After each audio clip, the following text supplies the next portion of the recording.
1974, when I was born, the country had already been under the rule of Mobutu, who ultimately stayed in power for 32 years.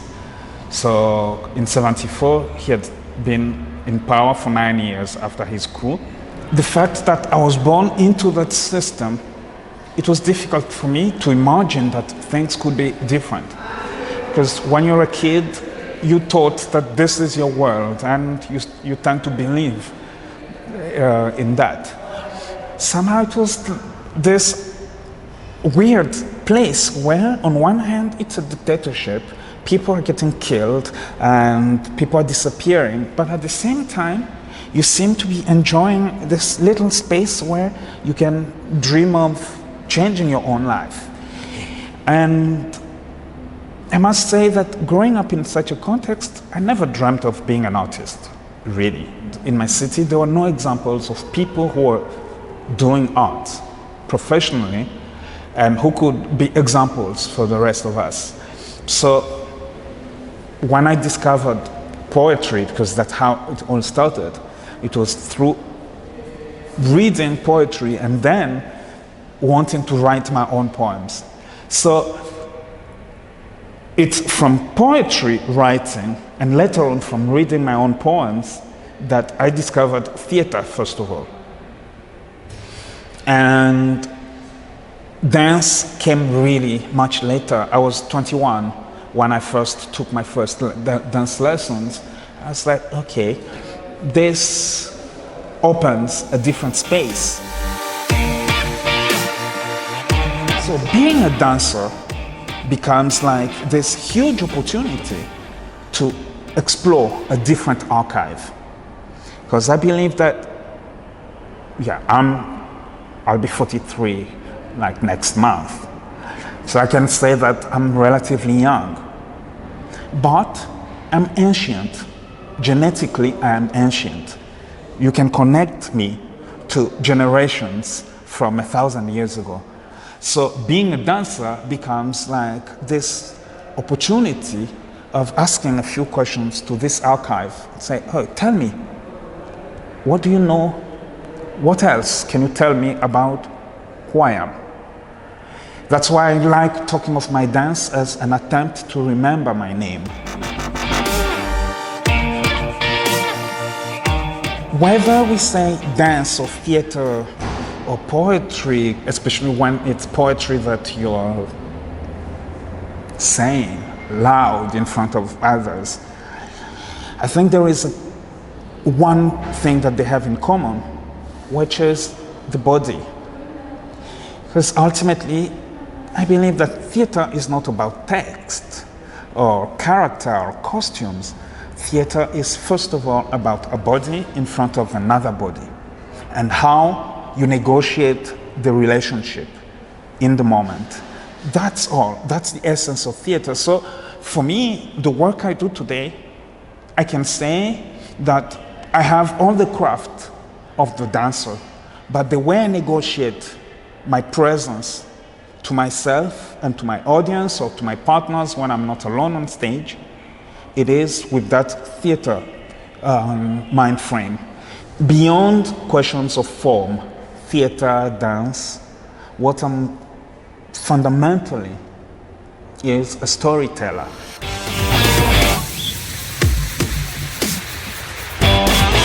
My work is, if there is anything militant or political about the work, is this belief that even in the middle of ruins, we can reimagine ourselves and we can build our own references. And this work is really important. And being there, I feel that I'm part of a larger group. When I'm in Paris, I'm just an anonymous person in an anonymous crowd. And somehow that's too lonely. So I want to be part of a movement. I want to be part of a dream to change our small world. It's a revolution, but not in the 1917 Soviet manner, where no, revolution in that an individual can start looking differently at their place in the world. So for all those reasons, I don't see myself anywhere but there. But the idea, of course, is not to isolate ourselves. The idea is to be there, and from that part, to try and talk to the rest of the world, but from a very specific place. And in any case, when we talk of universal, we tend to look outside there for all those things that can connect us. But maybe being universal is just being really local. It's like digging under your feet. If you dig deep enough, you'll get a common pool of water.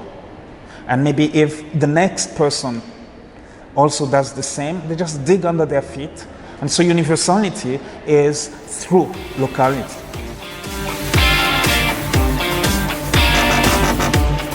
Ultimately, I would say that I do what I do because I don't want to be alone. That is really the spirit for Studio Kabako, to create a space where we stop being alone. Because if you're alone, that for sure, you're death. But exactly in difficult contexts, you need to build a network of support, a network of solidarity, people you can dream with, people you can doubt with. Then each one is growing, each one becomes stronger. So that is Studio Kabako. I would say that, yeah, I'm not doing it for others. I'm doing it, first of all, for myself, as I say, because I don't want to be alone. And then it's just great that when you're doing things just for yourself, actually it has an impact larger than just your own life. And that's the sense of responsibility. I created Le Cargo after 10 years of Studio Kabako's existence. And so up until then, it was like, I'm not making it solo because I do this to be with others. But after 10 years of group work, I was like, where do I go? What is next? So it's only after 10 years of company work that I felt the necessity to really go back to myself, to try and clarify that position. And only then to say, hey, this could be the next move.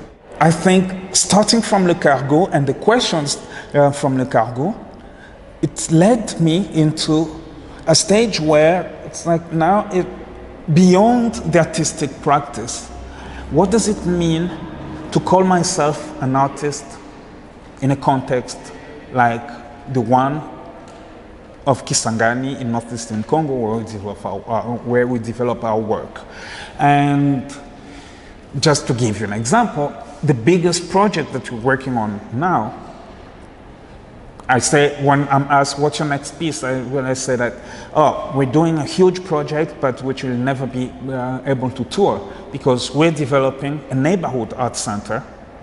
But this neighborhood art center, because it's going to be in a quite poor part of the city, where the population is estimated at around 200,000, and there is no running water. I grew up in parts there. Half of my family are still there.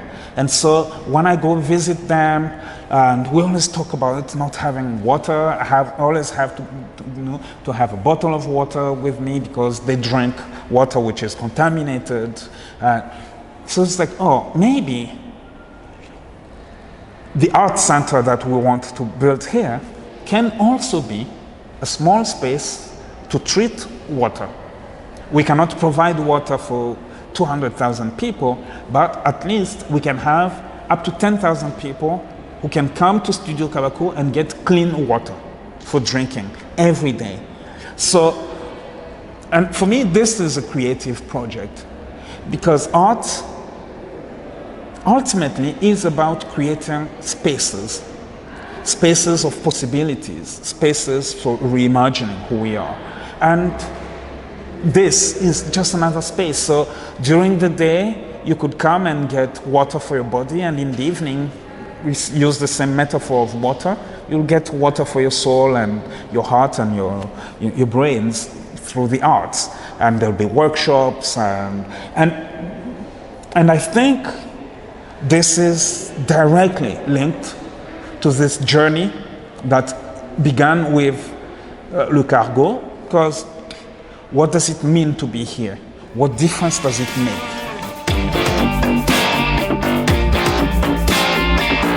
I don't know what being African is. And it's because I don't know, that's why I'm doing what I'm doing. You see, when you come from sub-Saharan Africa, and when you live there, when you're just growing up there, the question of what is contemporary or what is not doesn't even apply. We're just busy with our own lives. And being busy with our own lives means dealing with our grandmother's rituals, which are still present even in big cities, but at the same time being in tune with, at least through television and today through the internet and all that, being in tune with what is what is hot in Tokyo or in New York or in Paris, really. And finding a way of putting all that together. So it's always a very dynamic thing. You are always in the becoming what you're supposed to be.